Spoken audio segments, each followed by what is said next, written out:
Fala galera, muito bem-vindo ao Marketing Digital, professor Irã na área, filosofia.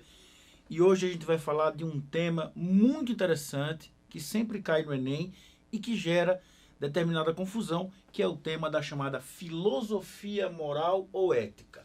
É exatamente assim que você poderá encontrar em algum manual de filosofia, em alguma aula específica, em algum texto, em algum livro didático que verse exatamente sobre a temática da filosofia moral ou ética. E aí gera a primeira pergunta que suscita diversas confusões, diversas inquietações, que é o que é ética e o que é moral. Olha, para tranquilizar vocês, eu costumo dizer que quando se trata de filosofia para o Enem, filosofia para o ensino médio, não há rigorosamente uma diferença criteriosa que gere tanta preocupação para você. Então você candidata do Enem, você aluna e aluno nosso do Marketing Digital, é bom você se ligar que essa discussão, embora seja muito presente na filosofia, não é uma discussão que atinja a proposta de reflexão sobre ética no ensino médio. Por quê? Porque tecnicamente a gente costuma dizer que tanto moral como ética são palavras que têm designações semelhantes. Na realidade, para ajudar você, a filosofia entende que a ética ela é muito maior do que a moral. Então a ética engloba a moral, porque a ética é como se fosse um conjunto de preceitos morais. Porque moral a gente costuma entender como valores, como princípios. Então toda a eticidade ela vai estar consubstanciada em moral, em princípios e assim por diante. Agora, eu gosto de toda vez que eu explico o que é ético, o que é moral, recorrer à etimologia. E o que é etimologia? Etimologia é o estudo que se dedica a analisar a origem e o significado das palavras. Então, quando você vem para ética, ética vem do grego ethos, e ethos significa comportamento admitido, uma conduta aceitável, um comportamento não reprovável e inclusive um comportamento justificável. Primeiro ponto importante.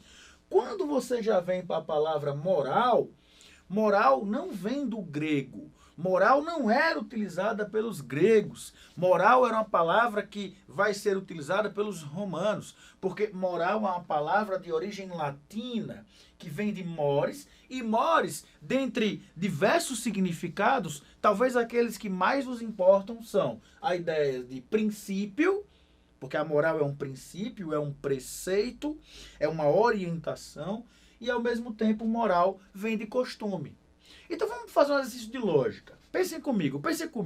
Se eu digo que ética vem do grego e significa comportamento admitido, pois vem de ethos, e digo que moral vem de mores, do latim, e que mores significa costume, eu pergunto a vocês, o que é um comportamento admitido, voltando aqui, senão a figura de um costume?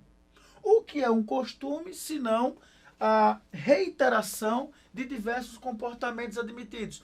Então, para a gente aqui, para o Enem, pense assim, um comportamento moralmente aceito é um comportamento eticamente aceito e vice-versa. Claro que haverá algumas distinções. Algumas pessoas vão dizer a moral é individual, porque cada indivíduo tem seus valores. Cada família terá os seus valores. A ética já é uma coisa coletiva que deve valer para a sociedade, que deve valer, por exemplo, para uma profissão.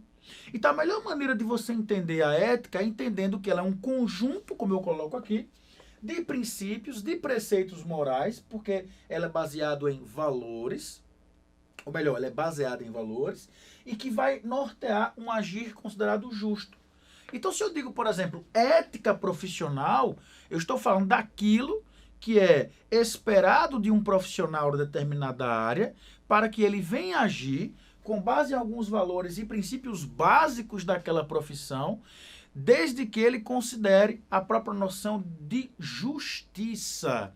Aquilo que é justo que ele está fazendo de acordo com todo esse contexto e universo da sua profissão.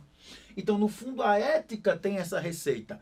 Um conjunto de princípios, de preceitos morais que serve para nortear um agir justo. A partir daí, eu sempre gosto de trazer algumas palavras que são importantes para se pensar em ética.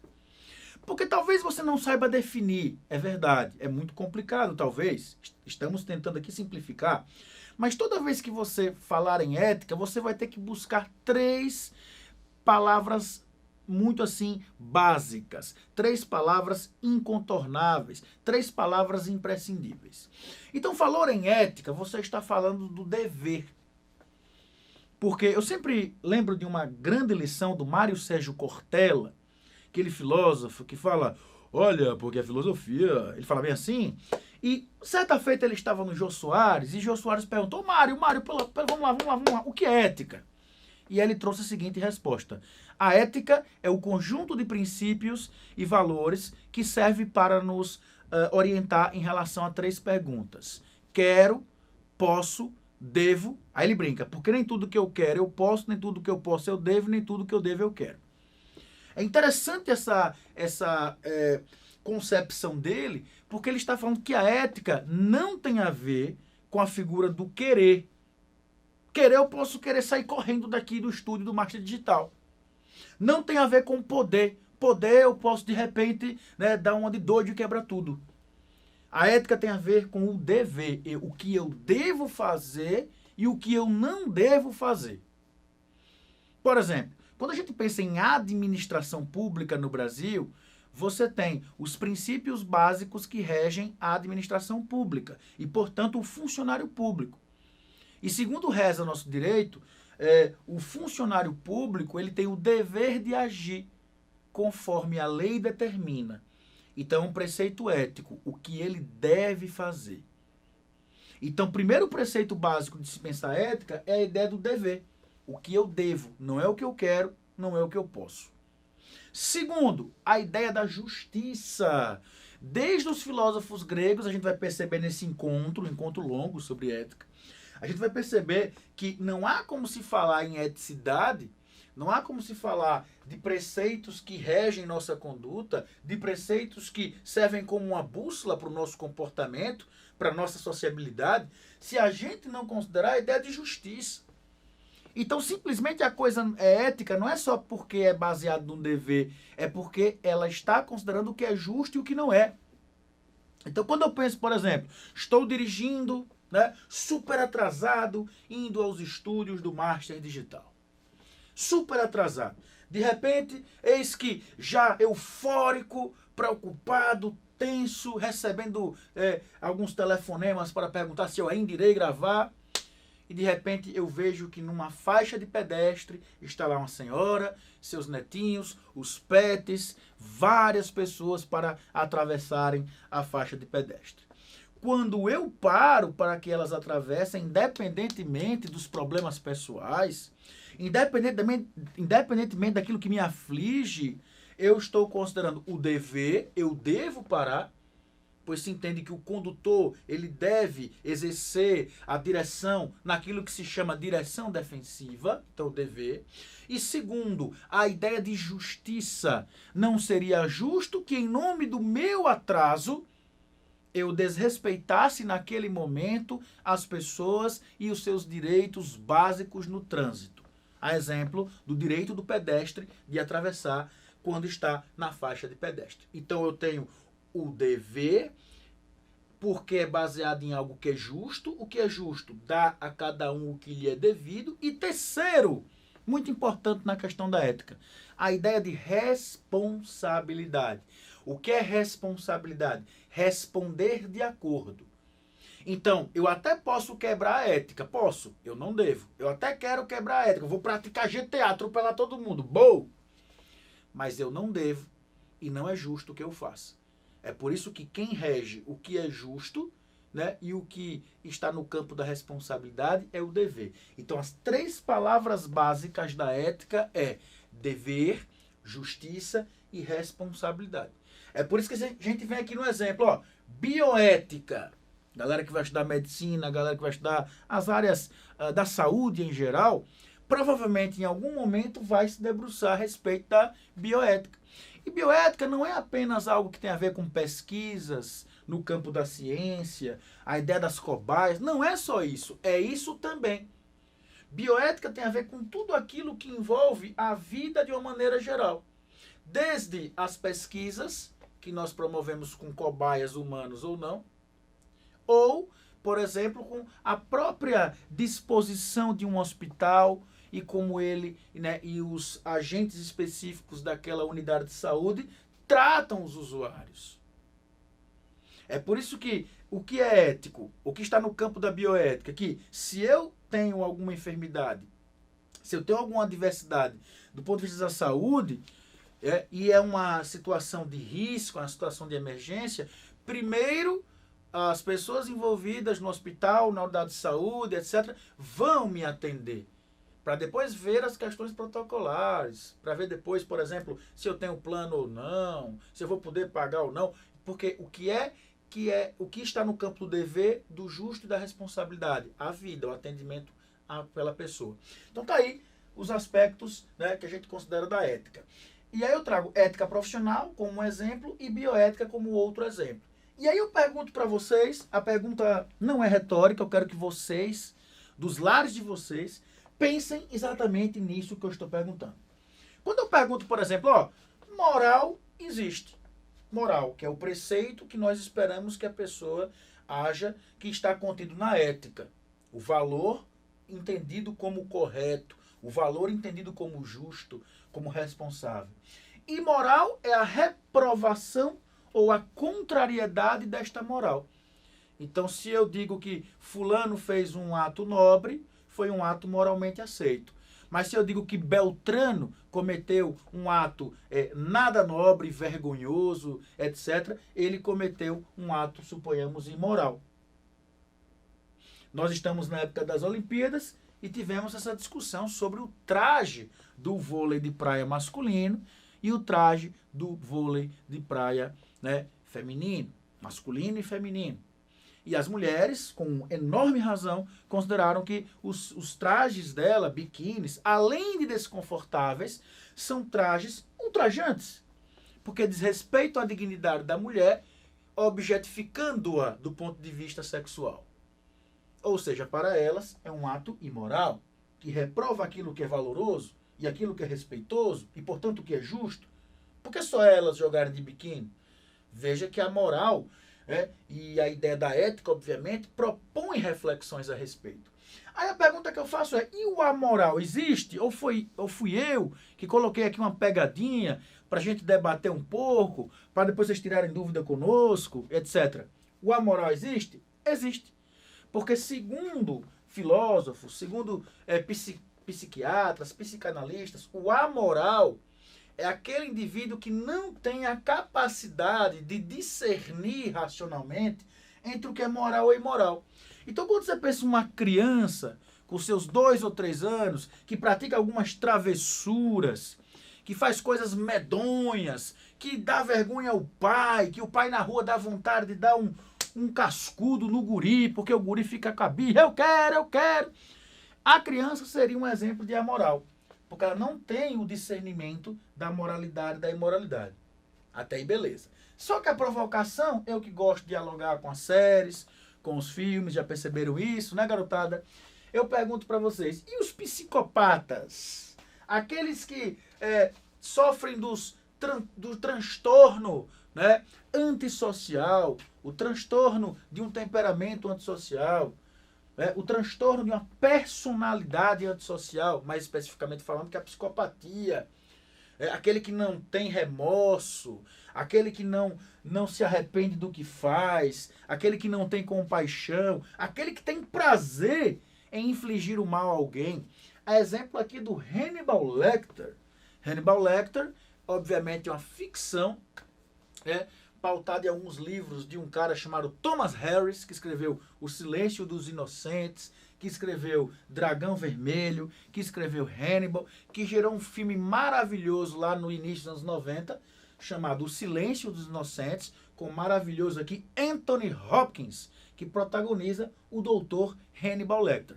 Hannibal Lecter, na ficção, na história, tanto no livro como no cinema, é um médico psiquiatra que é um serial killer e que é canibal. Ou seja, ele simplesmente, achando pouco, né, ser apenas um serial killer, ele mata e come da carne de suas vítimas. Aí a pergunta que eu faço é, e o psicopata? Ele seria um exemplo de amoralidade ou imoralidade?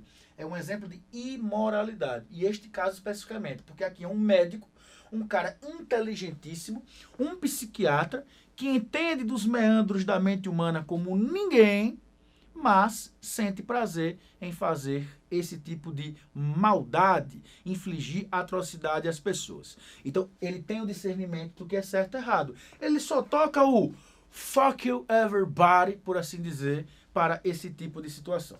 Beleza? Então tá aqui um exemplo de imoralidade. Toda vez que a gente vai para a história da filosofia, isso é muito importante. A gente precisa entender que na história, a depender da sociedade, a depender da cultura, a depender da tradição filosófica, a ética, que é o conjunto de preceitos que serve para orientar a conduta humana, baseada na responsabilidade, baseada na justiça, baseada no dever, a ética vai ter algumas reflexões muito específicas. E aí vários filósofos, eles entendem que, na realidade, a ética sempre apresentará alguns aspectos muito particulares. O primeiro é que, para ser um elemento ético, ethos, comportamento admitido, costume, obviamente você tem a ideia de que ela tem que ser admitida por uma sociedade. A ética ela precisa ser reconhecida, seja a ética qual for. Aquilo que é ético na sociedade só é ético naquela sociedade exatamente por essa razão. É admitido, é reconhecido. Primeiro ponto importante. O segundo é que a ética nunca poderá ser um elemento individual. Eu não posso falar jamais a minha ética. Porque se eu falar a minha ética, eu estou considerando que ela é um universo individual. E está errado. Não é a minha ética, é a minha moralidade e os meus valores. Lembre-se que a ética, ela engloba a figura da moralidade, porque a moralidade é um preceito que está na ética. A melhor forma, abrindo parênteses, de você entender, inclusive, o que é moral, é o próprio português. Porque a língua portuguesa vai dizer que uma coisa é você falar amoral e o moral.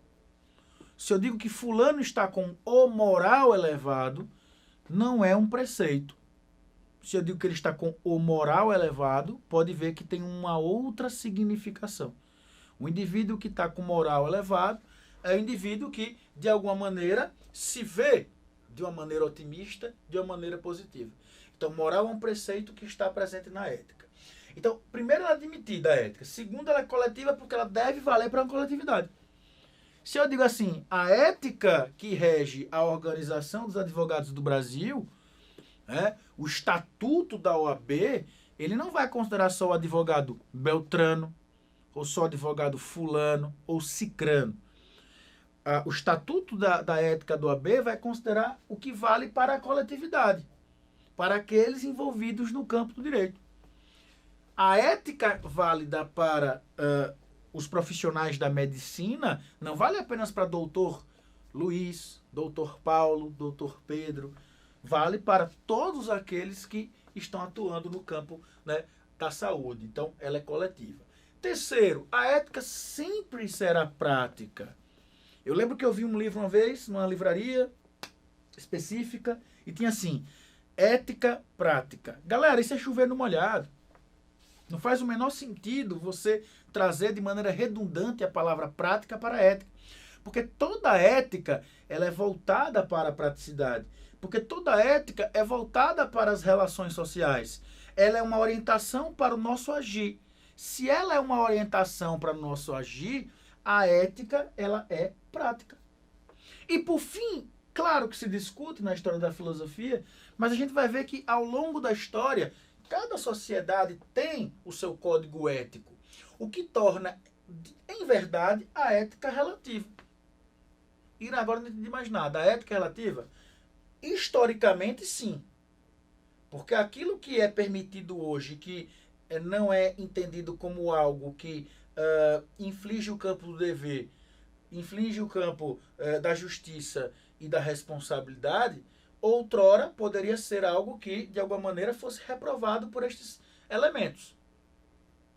Se a gente pensa, por exemplo, numa tradição cristã, se a gente pensa, por exemplo, a figura do matrimônio, se a gente pensa, por exemplo, a figura da sexualidade, então é óbvio que vai ser relativo ao longo da história. Não estou dizendo que hoje, quando nós falamos em direitos humanos, dignidade da pessoa, elementos constitucionais, as nossas legislações, os nossos diplomas jurídicos, a própria ética profissional, não estou relativizando. Mas ao longo da história, a depender da sociedade, a depender da cultura, a ética é relativa. E aí eu trago um exemplo para vocês, olha, foco aqui. Quando a gente pensa na própria Grécia Antiga, olha o foco aí, valeu. Quando a gente pensa na própria Grécia Antiga, você tem duas cidades-estados famosas, que até hoje vocês estudam para os exames de vestibulares. Aí você tem Atenas, o grande berço notório da filosofia, nossa área. E você tinha uma cidade que rivalizava com Atenas, que era Esparta.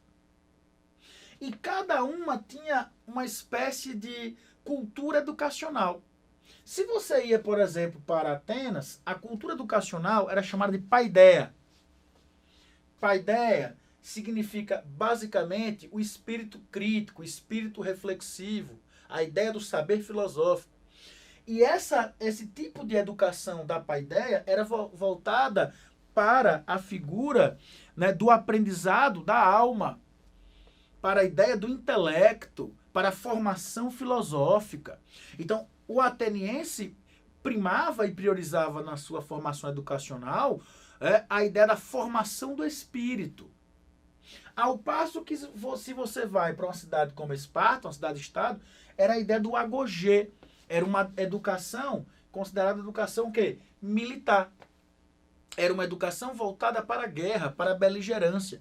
De tal sorte que em Esparta eles valorizavam tanto a figura do guerreiro que se um garoto nascesse com algum defeito físico na concepção estética deles, ele era assassinado. E isso lá era, olhem para cá, admitido, isso era coletivo, isso era prático e isso era relativo àquela sociedade. Então, Esparta tinha seu próprio código ético. Ou seja, entendia que a imoralidade ou o aspecto antiético seria, infelizmente para a gente ocidental aqui, né, contemporâneo, matar aquela criança ou não matar, sendo defeituosa. O que seria antiético seria não matar.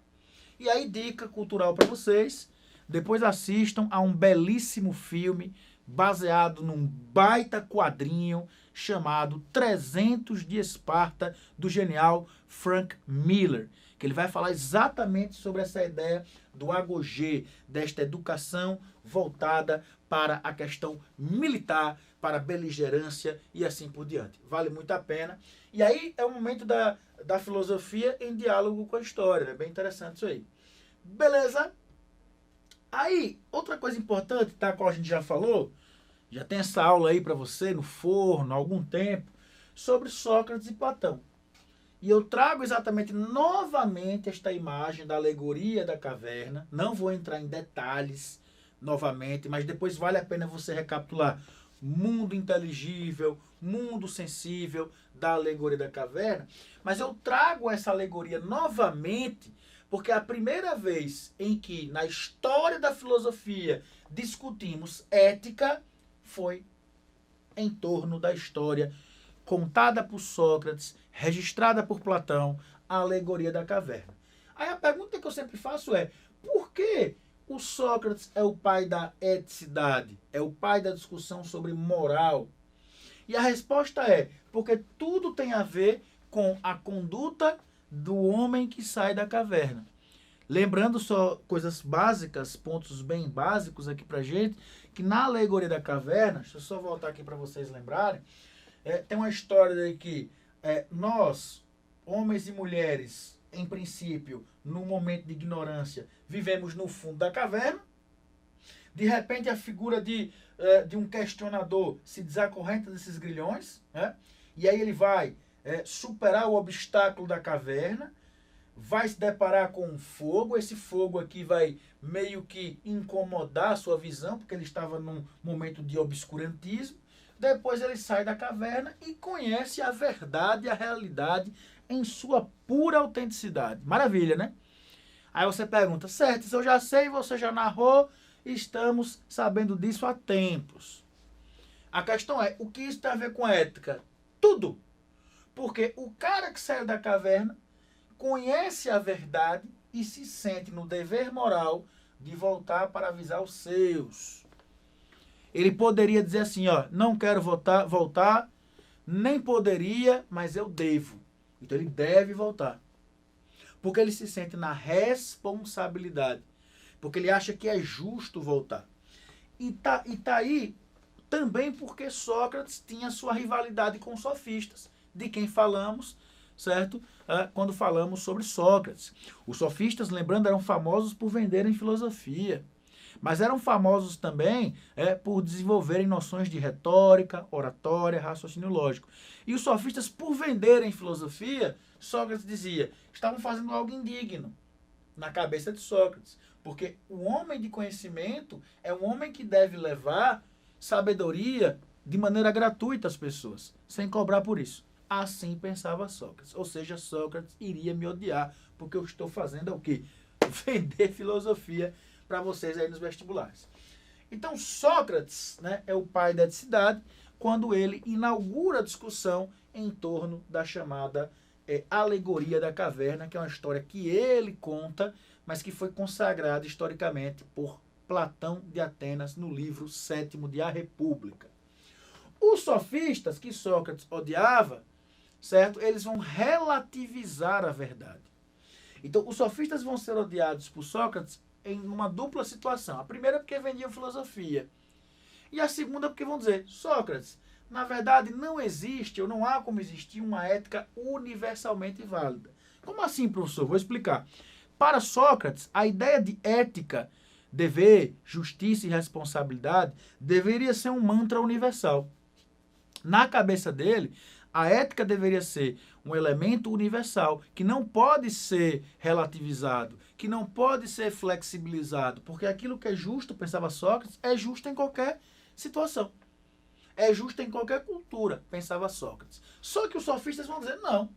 E aí o exemplo clássico, olha, se, por exemplo, espartanos admitem certos valores como admitidos, e por seu turno, atenienses admitem outros valores e outros aspectos, não há como você trazer a ideia de que a ética é o elemento absoluto, porque ela vai ser relativa a cada sociedade, a cada cultura, a cada percepção de mundo.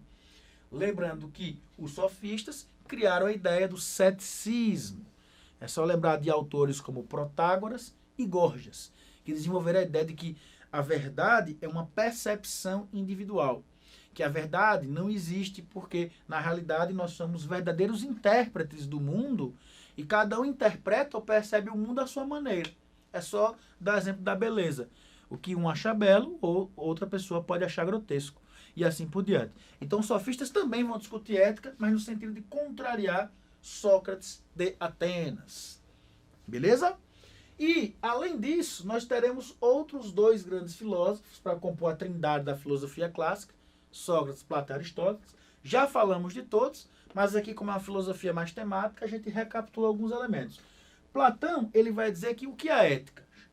A ética, na verdade, é a prática de uma virtude.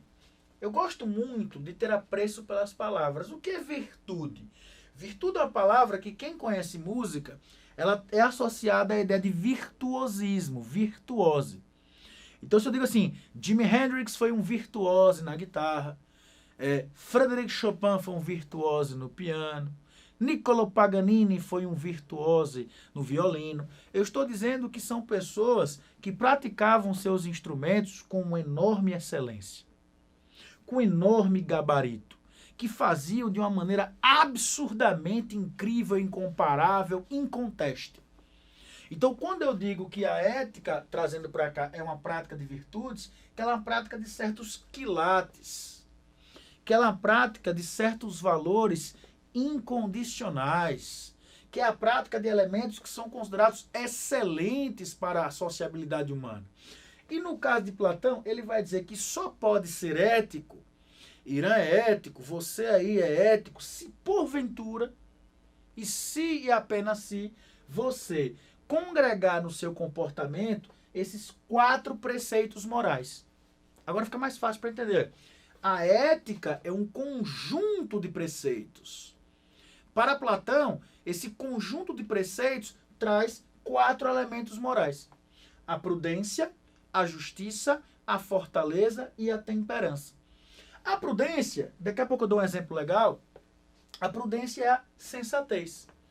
Você só poderá ser ético nas suas escolhas, nos seus comportamentos, nas suas relações, se você tiver o mínimo de sensatez. Você só poderá ser ético, continua Platão, se você tiver o senso de justiça. Se você tiver o senso de fortaleza. Fortaleza aqui é uma metáfora. O que significa isso? Fortaleza é, eu não posso ceder. A fortaleza é aquilo que não cede, é aquilo que não quebra, é aquilo que não é invadido. Então, se eu digo, não, isso aqui não é flexível, eu não vou flexibilizar, porque é uma questão ética, o elemento da fortaleza. E a temperança é o equilíbrio. Então, se você não for uma pessoa equilibrada, se você não for uma pessoa que não vai ceder, se você for uma pessoa que não pratica o que é justo e não tem uma sensatez, você não é ético. Então, vou dar o mesmo exemplo do meu suposto atraso. Estou vindo para cá, atrasado, já esbaforido, tenso, preocupado, porque de alguma maneira acabei lesando aquilo com o que me comprometi, blá, blá, blá. E de repente eu paro na faixa de pedestre para que a senhora, os bichinhos, né, os netos, as crianças passem. Eu não vou praticar GTA. Por que eu não pratico GTA? Platão diria, porque eu decidi racionalmente pelo caminho da ética, considerando os preceitos de prudência. Eu fui sensato, o atraso é meu, pouco importa. Eu fui justo. O que é justo? Dar a cada um que lhe é devido. Se eu estou no carro e a senhora não, ela está na condição de vulnerabilidade. Então eu devo pensar nisso. Outra, há uma regra que diz que o condutor deve priorizar a figura, né, do transeunte, né, do pedestre. Então, foi justo.